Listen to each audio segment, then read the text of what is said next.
I think I'd like to talk about where good preaching comes from.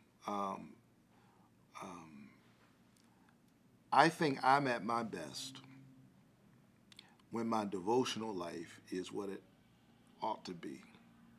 And that's very difficult for the average preacher working in a parish nowadays. We are pulled in so many directions.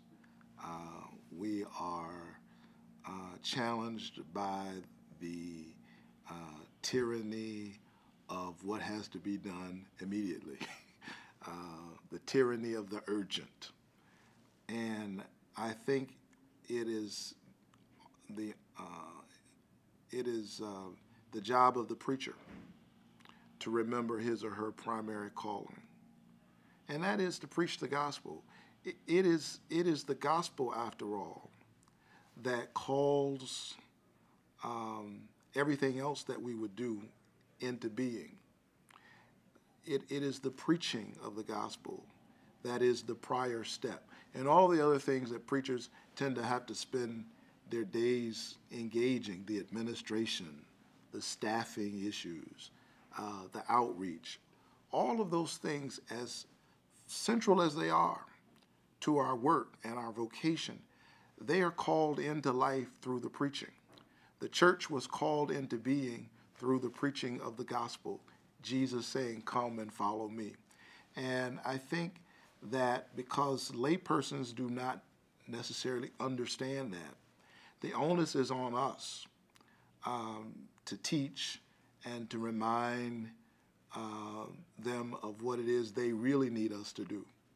And that is to be prepared to preach in a way that is disciplined, in a way that is thoughtful and reflective, to preach sermons that engage the world in realistic ways, current events, the political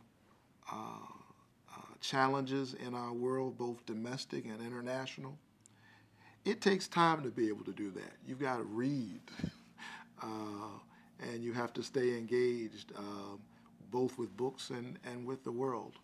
And so, for me, that's where good preaching comes from.